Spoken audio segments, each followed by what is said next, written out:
मशवरा देता हूँ हुकूमत को और वजीर कानून को मशवरा देता हूँ कि ना फिरौन की हुकूमत सारी जिंदगी रही, ना नमरूद रहा, ना जाज बिन यूसुफ रहा, ना यजीद रहा। और यार दरबारी बन के हुक्मरानों की चापलूसी करते करते तुम यहां तक आ गए हो कि अब नबी पाक की इज्जत को हाथ डालना शुरू कर दिया है। और आप यकीन करें सियासी जमातों का इतना बुरा हाल है कि इनके लीडर के बारे में कोई बात करे तो पागल हो जाते हैं ये एहतजाज कर करके। और उसने डायरेक्ट कह दिया कि खत्म नबूवत का मसला ही कोई नहीं, जो दीन की बुनियाद है, किसी को परवाह नहीं। मुझे तो उन लोगों की फिक्र हो रही है जिन लोगों ने इन्हें वोट दिए हैं, वो अल्लाह को क्या जवाब देंगे। और ये अल्लाह माशाल्लाह सारी सियासी जमातें इस तरह की। और मेरा वजीर कानून साहब को भी मशवरा है कि जिंदगी बड़ी थोड़ी है, बड़ी थोड़ी। अल्लाह सबको माफ करता है, अपने रसूल के गद्दारों को माफ नहीं करता। और यहां तुम्हारी गाड़ियों पे झंडे लगे हुए हैं, वहां भी तुम्हारे झंडे लगेंगे, पर इसलिए लगेंगे कि ये गद्दार है नामूसे रिसालत के। ये झंडे लगेंगे। शर्म करो और डर जाओ, बस कर दो। तुम्हारे मुंह में अब दांत पूरे नहीं रहे। कोई शुगर का मरीज है तो कोई ब्लड प्रेशर का, तो कोई हार्ट का, तो कोई कैंसर का। शर्म करो और अपनी कब्र की भी थोड़ी सी फिक्र करो। बताओ पाकिस्तान के कितने सदर गुजरे, वजीर आजम गुजरे, तो उनकी कब्रें कहां हैं? कोई जाता है उनकी कब्रों पे? किसी को खबर है? क्यों अपने लिए जहन्नम इकट्ठी करते? सारा कुछ दुनियादारी रह गई है, सारा कुछ सिर्फ यही रह गया। हजरत अबू बकर सरदार थे, हजरत उमर सरदार थे कबीले, हजरत उस्मान सरदार थे। उन्होंने सरदारियों को ठोकर मार के रसूलुल्लाह के कदमों में बैठना पसंद किया। सरदारियां छोड़ के गुलाम बन गए। तुम सरदारियां बचाने के लिए रसूलुल्लाह की गद्दारी करते हो, शर्म नहीं आती? और कौम शिकवा है मुझे इन लोगों से जो मौलवी तो कह देते हैं तू सियासत नकार, और किसी सियासतदान को मना नहीं करते कि जब तुझे सूरत फातिहा भी नहीं आती तो तुझे किसने इजाजत दिया इतनी बड़ी बात। और मैंने पिछले से पिछले जुम्मे भी कहा था, फिर कहता हूं और ऑन दी रिकॉर्ड कहता हूं, मरज़ई कल भी काफिर थे, आज भी काफिर और कयामत तक।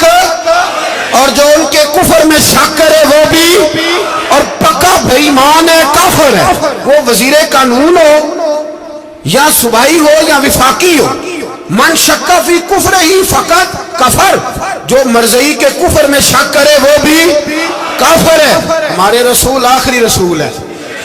हम किसी को ये इजाजत नहीं देंगे कि वो खत्म नबूवत में रखड़ा डालने की कोशिश करे। हम किसी को ये इजाजत है। और तुमने कौम को लूटा, लूटते रहो, अब ईमान पे डाके तो ना डालो। तुम्हें दौलत लूट के पेट नहीं भरा, अब ईमान लूटना शुरू कर लिया है। तुम्हारा फैक्ट्रियां लूटकर, कौमी खजाना लूटकर पेट नहीं भरा। बेईमानो, दीन बेचकर अपनी हुकूमतें पक्की करोगे। और वो लोग भी तैयार हो जाएं जो इन बेईमानों को मुंतखब करते हैं, उनसे भी सवाल करेगा खत्म नबुव्वत का मौजू क़यामत के दिन कि तुम बताओ। इनको सपोर्ट करते थे जो रसूलुल्लाह सल्लल्लाहु अलैहि वसल्लम के बाद भी किसी नबी को नबी मानना दुरुस्त जानते थे। शर्म आनी चाहिए, ख्याल होना चाहिए। और मैंने कहा कि हमारा दिल नहीं चाहता, आप यकीन करें। हमें शौक है जुलूस निकालने का, तुम्हारे खिलाफ बातें करने का। तुमने रोज थर्मामीटर निकाला होता है, चेक करते हो कि ईमान कितना है कितना नहीं है। ये पाकिस्तान अगर सूबा सिंध है तो हजरत अब्दुल्ला शाह गाजी का है, अगर बलोचिस्तान है तो हजरत बाबा अब्दुल रहमान का है, और अगर पेशावर है तो वो सूफिया का है, और अगर ये धरती पंजाब है तो ये दाता अली अजमेरी की है, ये बाबा फरीदुद्दीन की है। इसमें किसी गद्दार को कब्जा करने की इजाजत बिल्कुल नहीं मिलेगी। और हम वो लोग भी नहीं जो चुप करके अंदर सोते रहे, कौम जो करती है करती रहे, हमें परवाह नहीं। ना, ऐसी कोई बात नहीं। कोई बंदा ना समझे कि इन्हें होश नहीं, इन्हें पता नहीं, हमें सारा कुछ ही आता है। फिर अगर कल को कोई मुमताज कादरी पैदा हो गया तो शिकवा ना करना। कल को कोई फिर से आमर चीमा निकल आया तो शिकायत ना करना, याद रखना।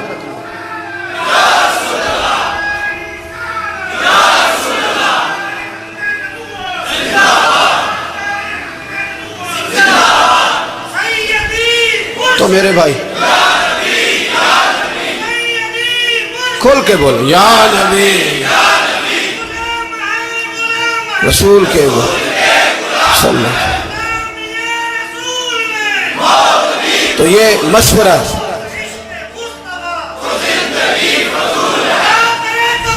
جزاک اللہ، تو یہ تمہیں مشورہ ہے۔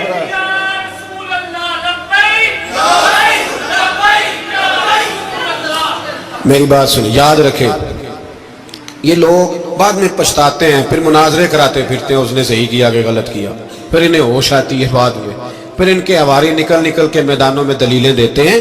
اس لیے ہمارا مشورہ ہے انہیں کہ یہ اپنی حد میں رہیں، اور جو کام تمہارے ذمہ، میں نے کہا نا تم نے بڑا لوٹا، یہ قوم روز تمہیں موقع دیتی ہے لوٹنے کا، یہ موقع دیتی ہے، تو تم نے دولت لوٹ کے پیٹ نہیں بھرے، اب ایمان لوٹنے کے چکر میں آ گئے ہو۔ یاد رکھو، مسلمان گناہگار ہیں، غدار نہیں ہے۔ تمہیں دولت لوٹنے کا تو شاید موقع مل گیا ہے، پر ایمان لوٹنے کا موقع نہیں ملے گا، تو اس لیے اس کو لگام دو۔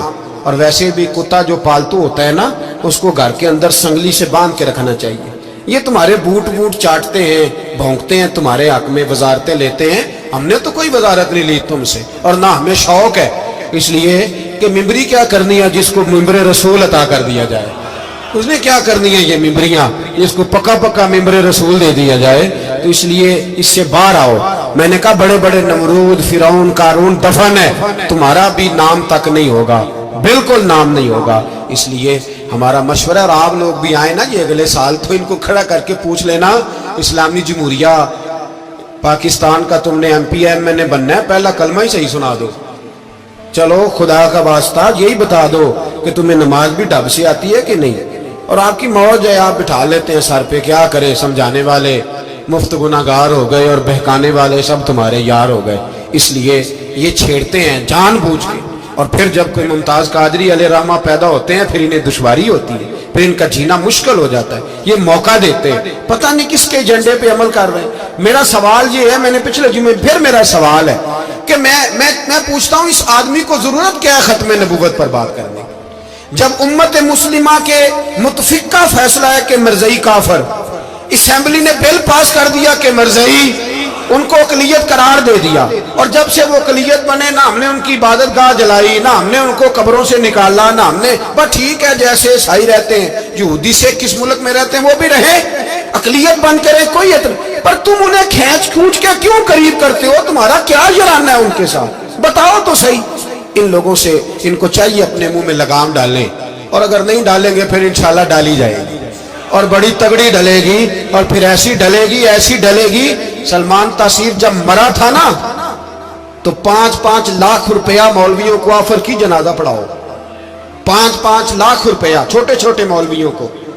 اور داتا صاحب کی مسجد کے خطیب بھی صوبائی جو تھے، وہ خطیب تھے، ملازم تھے، انہوں نے کہا کہ ایمان نہیں بھیجنا، نکالنا ہے نوکری سے تو نکال دو۔